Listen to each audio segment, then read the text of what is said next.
Hi everyone, my name is Han, and I'm from David Kelly Group from Calico. Today I'm going to talk about some of our recent work in doing regulatory sequence analysis of RNA-seq data via parameter-efficient fine-tuning of a multitask sequence model, Bozoi. So sequence-based deep learning models, they are, despite some of the challenges, they are still be able to accurately predict genomic profile coverage tracks. Such model has been extended to RNA-seq data recently, either as aggregated read counts or TPM values, or more recently, just as directly predicting the coverage track across genomic positions. So Bozoi is a recently proposed model from our group that takes as input a large genomic context, more than 500 kilobase pair window, and then use UNet and transformer blocks to capture distal regulation and eventually predict epigenomic in addition to RNA-seq coverage tracks at 32 base pair resolution. So this model has allowed us to gain insight into both transcriptional regulation as well as variant fact prediction.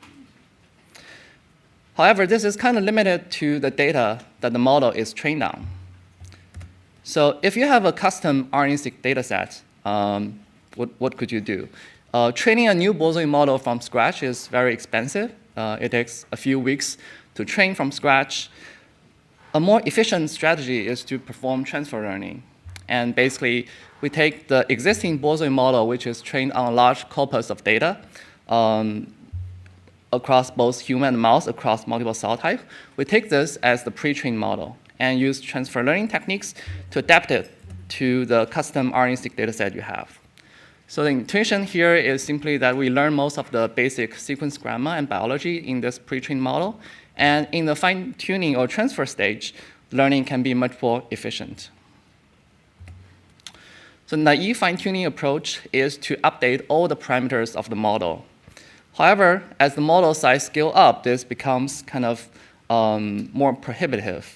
So the fine-tuning approach we take here is called parameter-efficient fine-tuning, which the basic idea is to update as few parameters as possible while keeping a competitive performance. I think yesterday, some of the group has already mentioned some of the approaches they take to do this, like LoRa, which is a popular method. So many of these parameter-efficient fine-tuning approaches has been proposed for these attention blocks, such as Hospi, the adapter, LoRa, and IA3. So the basic idea for these different approaches is to insert small adapter modules into the existing attention block. And during the fine-tuning stage, only the parameters of these small adapter modules are updated, while everything else are frozen. So this is usually less than 1% of the total parameters. So that's how they make it parameter efficient. So here we kind of compared benchmarks 3 different parameter-efficient fine-tune approaches for the attention blocks, and kind of want to see whether they work well for our model, Bozoi. In addition to these ideas for the attention blocks, because conv layer is also quite important in our model because they pick up very important biological signals such as motifs. So we also want conv layers to be able to adapt during the fine-tuning stage. So here, taking the inspiration from the squeeze excitation network, we insert squeeze excitation blocks after the conv layers as the way to kind of rescale the conv channels to do the adaptation. Another idea is to adapt the LoRa to the conv layer. So this is also proposed in Ye et al. Recently called low-conv, so basically LoRa for conv layer. And this kind of learning a low-rank decomposition of the kernel that's changing during the fine-tuning stage. So these are a combination of these conv layer adapters and attention layer adapters is what we are trying to experiment and see how it works out for our purpose. So next, we proceed to benchmarking some of these fine-tuning methods. Because the original Bozoi model is very large, here we constructed a lighter version, which we call Bozoi Lite. So the borzoi-like basically has the smaller context input size and also a reduced number of parameters. So this is mostly for the purpose of the benchmark. We transfer this pre-trained borzoi-like model to 3 target RNA-seq datasets for benchmarking. GTAX, which is held out in the pre-training stage. HIFLIC, which is essentially RNA-seq dataset of WI38 cell line undergoing replicative senescence, and ENCODE TF knockdown dataset. These are knockdown of different TFs in the K562 cell line using either CRISPR-I or RNA interference. So these are our 3 example datasets that we transferred to. And so here is the benchmarking performance. First, by looking at how well do these attention adapters work. So to evaluate performance of fine-tuning, we look at the Pearson correlation between the predicted and measured RNA-seq coverage in the holdout test sequences. So we compare these parameter efficient fine-tuning attention adapters to 4 benchmarks. One is training from scratch on the target dataset alone, which is the GTAX in this case. One is joint training from scratch using all the pre-training data plus the target dataset. So this is kind of a huge multitask dataset training from scratch. Then linear probing, which is the simple transfer learning idea where you just update the new head, where everything else, all the other parameters are fixed. And also, finally, full fine-tuning where you update everything. We can see that basically all the transfer learning strategy outperforms training from scratch, either alone or as a big multitask learning problem. So this shows the benefit of doing the transfer learning and kind of focusing on this target dataset after this pre-training stage. Second, we see that the attention adapters approach, they outperform the simple linear probing, showing the benefit of the attention adapter. Then we can see that the model further benefit from adding these conv adapters too, in addition to the attention adapter. Here we're inserting the squeeze excitation adapter to 2, 4, and 6 conv layers, inserting the low conv adapter to 2, 4, and 6 conv layer in addition to the attention adapter. And we can see as we insert more of these conv adapters, we see a continuous improvement in performance. We also benchmarks in terms of specificity across tissues. So this metric is basically the correlation between observed and measured expression level after normalizing against the mean across tissue.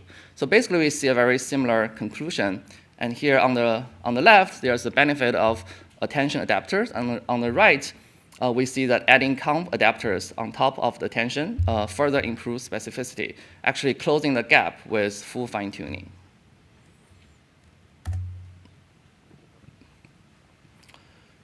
So with parameter efficient fine-tuning, we only update less than 1% of the total parameters. So this reduces the runtime and memory cost as comparing to either training from scratch or full fine-tuning.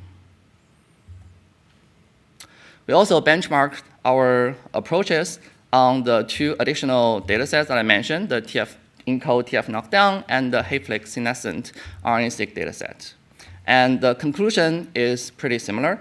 A combination of attention adapter and convolution adapter results in the best overall performance, while keeping the parameter number low and the runtime and the memory efficient. So next we want to see, so these transfer model can achieve a good performance, but what we really want to do with it is to, given a new RNA-seq data set with control and some perturbed condition, we want to be able to use this sequence-based model to drive some insight into biology, for example, like TF regulation, for example. So here we take this HIFLIC dataset as an example. As I mentioned, this is WI38 cell line undergoing replicative senescence. So at 7 different time points from proliferating to senescent, RNA and ATAC are measured. So here we transfer borzoi to the RNA-seq data using LoRa plus the low-conv method. And we hold out ATAC-seq data for kind of validation purpose. This is the predicted versus observed log4 change between the senescent and wild-type condition, time point 7 and time point 1.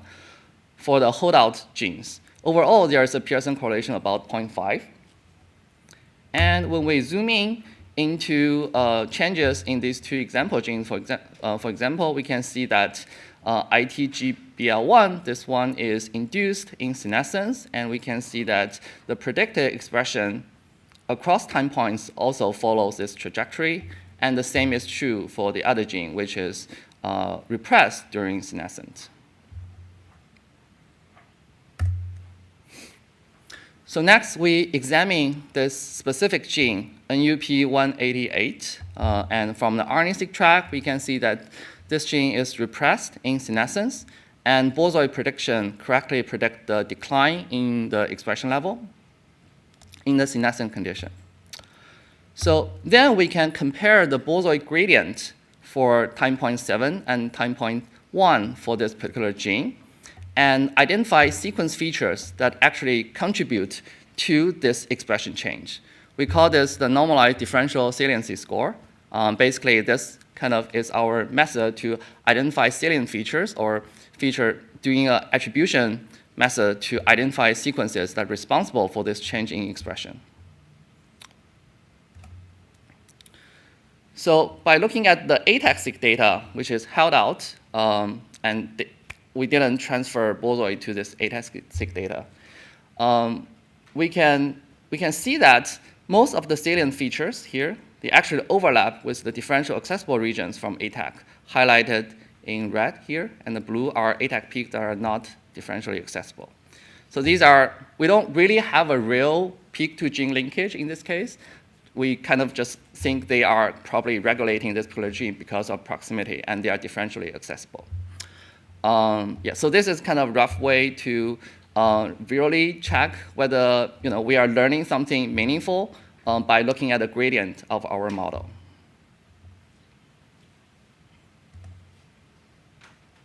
Finally, in this Hayflick data set, we ask whether we can use bosoid to predict the global TF activity change from RNA-seq data alone. Looking at time point 7 and time point 1. So we're trying to identify TFs that are globally responsible for the differentially expressed genes. So we use bosoid to score the motifs by looking at the gradient over each motif instance. And bosoid motif scores correlated well with the ATAC-derived motif score. So the ATAC-derived motif score is basically a log-odds ratio of the motif enrichment in the differentially accessible region.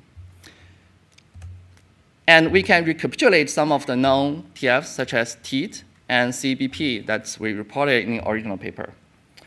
In contrast, when we look at, without the help of sequence models, what we can do is basically only focusing on the TSS of these differentially expressed genes and do motif enrichment. So if we apply this method, then we can actually capture the transcription factors that are responsible for the downregulated genes, but we don't see anything for the upregulated genes, basically.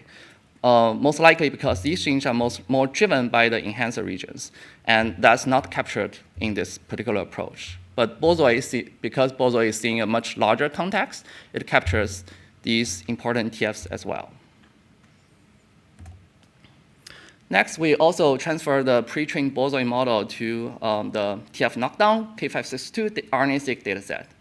On the left, we see a correlation heat map of the knockdown effects of different TFs with the RNAi knockdown approach. On the right, we see the correlation heat map of the bosoid predicted knockdown effects. Here, the knockdown effects is basically the log-fold change of the genes before and after the knockdown. We see a very similar overall pattern, and for example, ATF3 and CAT2B have very similar knockdown effects, and these CDCF, RAD21, similar knockdown effects. So these are all captured, and we capture basically the same structure as the ground truth. So then we ask for these TF knockdown experiments, if we use bosoid to find the motifs responsible for the downregulated genes, can we prioritize the TFs that has been targeted in this experiment using a similar approach as I mentioned before, looking at the differential gradient? And the answer is yes. So here, for example, in 18% of the experiments, the targeted TF is ranked among the top 20, here top K as top 20, by the boson prediction. And so the orange, green, and red color bar are when we're aggregating the boson motif score across just promoter, enhancer, or combined. As a baseline, we look at the simple TSS motif enrichment at the promoter region using SEA. So here, information is kind of limited to the TSS only, and thus we can recapitulate only less than 5% of the experiments where the targeted TF is among the top 20. We also vary the top K, 10, 50, and 100. The conclusion is pretty consistent.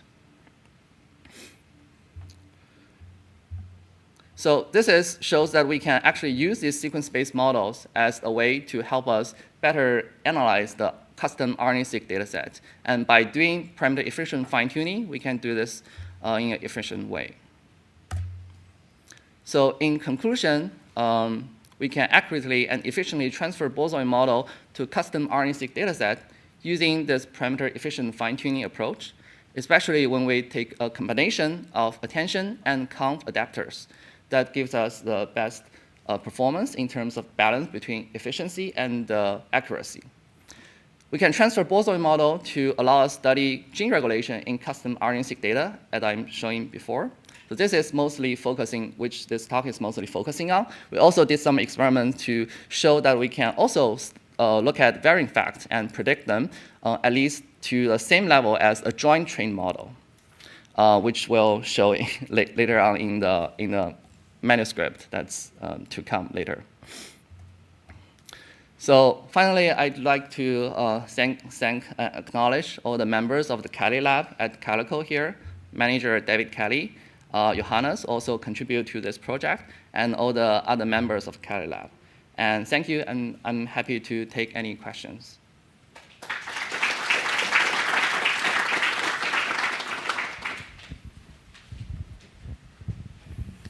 Great talk.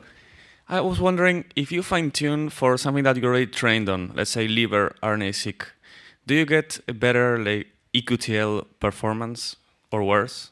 Yeah, that's a good question. So I think for the GTAX, we had a model, boson model, where it has the GTAX in the pre-training, and also I did this type of fine-tuning on basically keep training on the GTAX alone. There is a subtle improvement in terms of the EQTL varying fact prediction. Yeah, that's kind of what we see.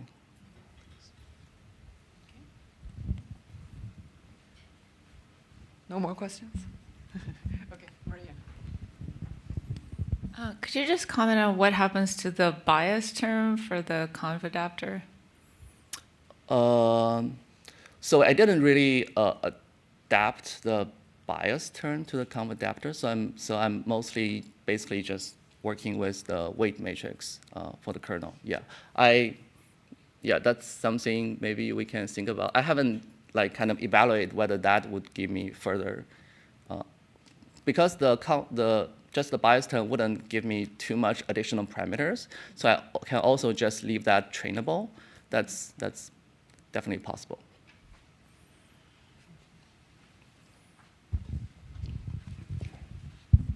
I understand that retraining from the whole joint data set is expensive, but I was a little surprised that full fine-tuning is doing better than these adaptive methods. How expensive is it to just train the full model just from the fine-tuning data set?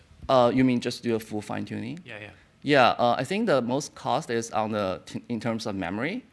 It's about 80 gigabytes of memory for training a boson model. In terms of the runtime is probably double, so it's not that bad in terms of runtime, but in terms of memory, it's kind of more costly. I see. Yes. Okay, let's thank the speaker. Thank you.